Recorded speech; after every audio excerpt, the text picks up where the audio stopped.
నమస్కారం ETV news కు స్వాగతం। సార్వత్రిక ఎన్నికల్లో భాగంగా ప్రధాని మోదీ వారణాసి నుంచి నామినేషన్ దాఖలు చేశారు। వరుసగా మూడోసారి విజయం సాధించడమే లక్ష్యంగా వారణాసి బరిలో దిగుతున్న మోదీ మొదట గంగా తీరంలోని దశాశ్వమేధ్ ఘాట్ వద్ద ప్రత్యేక పూజలు నిర్వహించారు। ఈ సందర్భంగా గంగా నదికి హారతి సమర్పించారు। అనంతరం పర్యాటక బోటులో గంగా నది విహారం చేశారు। తర్వాత కాల భైరవుడి ఆలయంలో జరిగిన ప్రత్యేక పూజల్లో ప్రధాని పాల్గొన్నారు। యూపీ సీఎం యోగి ఆదిత్యనాథ్తో కలిసి ఆలయానికి వెళ్లిన మోదీ కాల భైరవుడికి హారతి ఇచ్చారు। తర్వాత వారణాసి కలెక్టరేట్కి వెళ్లిన మోదీ యూపీ సీఎం ఇతరులతో కలిసి రిటర్నింగ్ అధికారికి నామినేషన్ పత్రాలు సమర్పించారు। మోదీ నామినేషన్ కార్యక్రమం కోసం పలువురు కేంద్ర మంత్రులు, భాజపా ముఖ్య నేతలు, ఎన్డీఏ కూటమి నేతలు వారణాసి తరలి వెళ్లారు। తెలుగుదేశం అధినేత చంద్రబాబు, జనసేన అధినేత పవన్ కళ్యాణ్ రిటర్నింగ్ అధికారి కార్యాలయానికి వచ్చారు। అంతకుముందు ఉదయం మోదీ ఎక్స్ వేదికగా ఓ భావోద్వేగ వీడియోను పోస్ట్ చేశారు। కాశీతో ఉన్న అనుబంధాన్ని పంచుకున్నారు। 7వ విడతలో జూన్ 1న వారణాసి స్థానానికి పోలింగ్ జరగనుండగా అక్కడ మోదీపై కాంగ్రెస్ యూపీ అధ్యక్షుడు అజయ్ రాయ్ పోటీలో ఉన్నారు।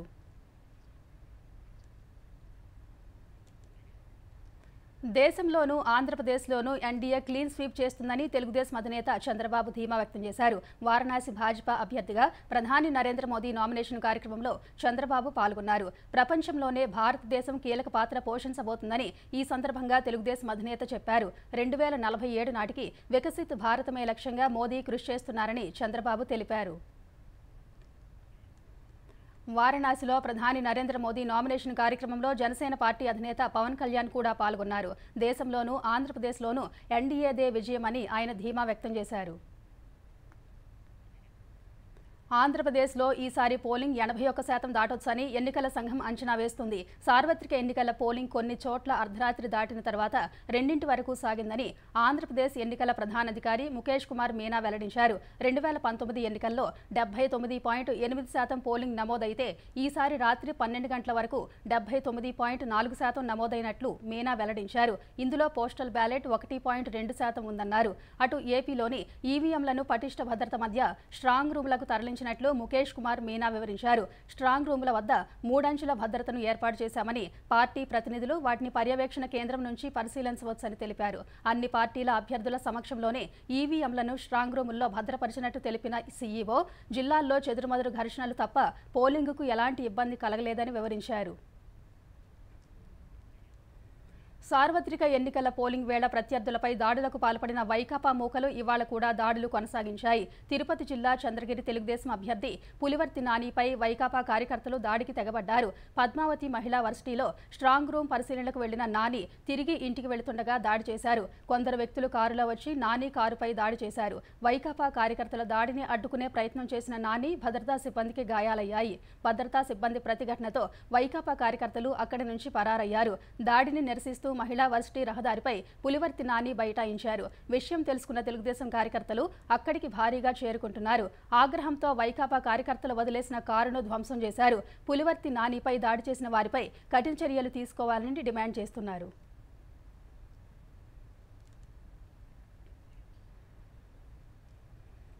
అటు అనంతపురం జిల్లా కళ్యాణదుర్గం మండలం కొత్తూరులో వైకాపా మూకలు తెలుగుదేశానికి చెందిన పలు కుటుంబాలపై దాడులకు తెగబడ్డాయి। ఈ దాడిలో తీవ్రంగా గాయపడిన అనసూయమ్మ ప్రభుత్వ ఆసుపత్రిలో చికిత్స పొందుతున్నారు। అప్పటికీ కసితీరని వైకాపా కార్యకర్తలు ఆసుపత్రికి వెళ్లి కూడా దాడి చేశారు। అనసూయమ్మ, ఆమె బంధువులు జ్యోతి, ఈశ్వరమ్మ, చిట్టమ్మ, శకుంతల, లలితమ్మలపై దాడి చేశారు। ఈ దౌర్జన్యాన్ని అడ్డుకోవడానికి వెళ్లిన కొత్తూరుకే చెందిన నరసింహ అనే వ్యక్తిని కూడా కొట్టారు। తర్వాత అనసూయమ్మను మెరుగైన చికిత్స కోసం అనంతపురం తరలించగా తెలుగుదేశం ఓట్లేయించారనే కోపంతోనే వైకాపా మూకలు వారిపై దాడి చేసినట్టు తెలుస్తోంది। పోలింగ్ వేళ అధికార పార్టీ దాడులను ధైర్యంగా ఎదిరించిన తెలుగుదేశం కార్యకర్తలు, ప్రజలపై వైకాపా మూకలు ఇవాళ దాడులకు తెగబడుతున్నాయని తెలుగుదేశం అధినేత చంద్రబాబు ధ్వజమెత్తారు। పల్నాడు, చంద్రగిరి సహా పలుచోట్ల ఇప్పటికీ ఉద్రిక్త పరిస్థితులు నెలకొని ఉండటంపై ఆయన ఆందోళన వ్యక్తం చేశారు। ఈసీ, పోలీస్ ఉన్నతాధికారులు ఏపీలో శాంతి భద్రతలను పునరుద్ధరించడంపై దృష్టి పెట్టాలని కోరారు। హింసను ప్రేరేపిస్తున్న శక్తులపై కఠినంగా వ్యవహరించి ప్రజలకు రక్షణ కల్పించాలని చంద్రబాబు డిమాండ్ చేశారు। గుంటూరు జిల్లా తెనాలి వైకాపా ఎమ్మెల్యే అన్నాబత్తుని శివకుమార్పై పోలీసులు కేసు నమోదు చేశారు. పోలింగ్ కేంద్రంలో ఓటరుపై దాడి చేసిన శివకుమార్ మరో 7గురిపై ఎఫ్ఐఆర్ నమోదు చేసినట్టు పోలీసులు తెలిపారు. బాధితుడు గొట్టిముక్కల సుధాకర్ ఫిర్యాదుపై ఐపీసీ సెక్షన్లు 341, 323 కింద కేసు నమోదు చేసినట్టు వెల్లడించారు. సార్వత్రిక ఎన్నికల పోలింగ్ సందర్భంగా ఐతానగర్ పోలింగ్ స్టేషన్కు కుటుంబ సభ్యులు అనుచరులతో కలిసి వచ్చిన శివకుమార్ క్యూలైన్లో కాకుండా నేరుగా ఓటేసేందుకు వెళుతుండగా సుధాకర్ అభ్యంతరం చెప్పారు. ఇందుకు ఆగ్రహించిన శివకుమార్ సుధాకర్ చెంపపై కొట్టారు. అంతే వేగంగా స్పందించిన సుధాకర్ ఎమ్మెల్యే చెంప చెల్లుమనిపించారు. ఈ పరిణామంతో రెచ్చిపోయిన శివకుమార్ అనుచరులు సుధాకర్ను విచక్షణారహితంగా కొట్టారు. సార్వత్రిక ఎన్నికల సమరంలో ఎన్డీఏ అనుకున్నన్ని స్థానాలు దక్కించుకుని కేంద్రంలో అధికారంలోకి రావడం ఖాయమని భాజపా రాజ్యసభ సభ్యుడు లక్ష్మణ్ ధీమా వ్యక్తం చేశారు. ఇప్పటి వరకు జరిగిన 4 దశల్లో ఈ విషయం స్పష్టమైందని అన్నారు. కాంగ్రెస్కు ప్రతిపక్ష హోదా కూడా రాదన్న లక్ష్మణ్ భారాస కాంగ్రెస్ చీకటి ఒప్పందంతో ముందుకు సాగుతున్నాయని ఆరోపించారు. ఢిల్లీ మద్యం కేసులో కవిత జ్యుడిషియల్ కస్టడీని ఈడీ, సీబీఐ కేసుల కోర్టు ఈ నెల 20 వరకు పొడిగించింది. ఈడీ కేసులో రిమాండ్ ముగియడంతో వీడియో కాన్ఫరెన్స్ ద్వారా తీహాడ్ జైలు నుంచి కవితను న్యాయమూర్తి ముందు హాజరుపరిచారు. దర్యాప్తు ఇంకా కొనసాగుతున్నందున రిమాండ్ పొడిగించాలని కోర్టును ఈడీ న్యాయవాది కోరారు. ఈ మేరకు 20 వరకు కస్టడీని న్యాయమూర్తి పొడిగించారు. ఇదే సమయంలో 8000 పేజీల సప్లిమెంటరీ ఛార్జ్షీట్ దాఖలు చేసినట్లు ఈడీ కోర్టుకు తెలిపింది.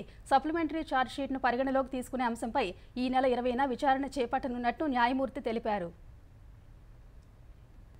ముంబైలో హోర్డింగ్ కూలిన ఘటనలో మృతుల సంఖ్య 14కు చేరింది. మరో 74 మంది తీవ్రంగా గాయపడగా మృతుల సంఖ్య మరింత పెరగొచ్చని అధికారులు ఆందోళన చెందుతున్నారు. కూలిన హోర్డింగ్ కింద నుజ్జునుజ్జైన కార్లలో ఇంకా కొంతమంది చిక్కుకొని ఉండొచ్చని అనుమానిస్తున్నారు. బలమైన ఈదురుగాలుల ధాటికి ఘట్కోపర్లోని సమతానగర్లో సోమవారం 100 అడుగుల ఎత్తైన ఇనుప హోర్డింగ్ పక్కనే ఉన్న పెట్రోల్ పంపుపై కూలింది. ఈ హోర్డింగ్కు అనుమతులు లేవని పోలీసులు గుర్తించారు. ఈ ఘటనకు కారణమైన వారిపై కఠిన చర్యలుంటాయని ముంబై పోలీస్ కమిషనర్ వివేక్ ఫన్సాల్కర్ తెలిపారు. ఇప్పటికే ego media private limited ad agency యజమాని భవేష్ భిండేపై కేసు నమోదు చేసినట్టు పోలీసు అధికారులు చెప్పారు. మహారాష్ట్ర ముఖ్యమంత్రి ఏక్నాథ్ షిండే ఘటనా స్థలాన్ని పరిశీలించి నగరంలోని అన్ని హోర్డింగ్లను తనిఖీ చేయాలని అధికారులను ఆదేశించారు. అక్రమంగా ఏర్పాటు చేసిన వాటితో పాటు ముప్పు పొంచి ఉన్న వాటిని తొలగించాలన్నారు. మృతుల కుటుంబాలకు 5 లక్షల రూపాయల చొప్పున ఆర్థిక సాయం ప్రకటించారు.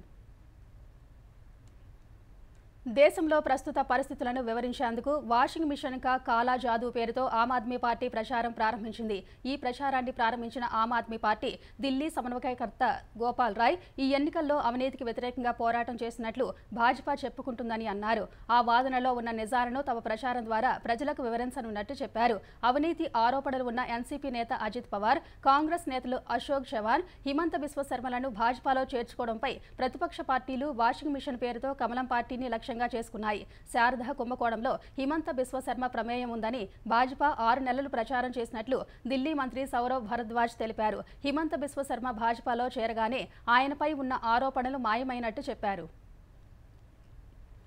పాక్ ఆక్రమిత కశ్మీర్లో ధరల పెరుగుదలకు వ్యతిరేకంగా జరుగుతున్న ఆందోళనలపై సైన్యం ఉక్కుపాదం మోపుతోంది.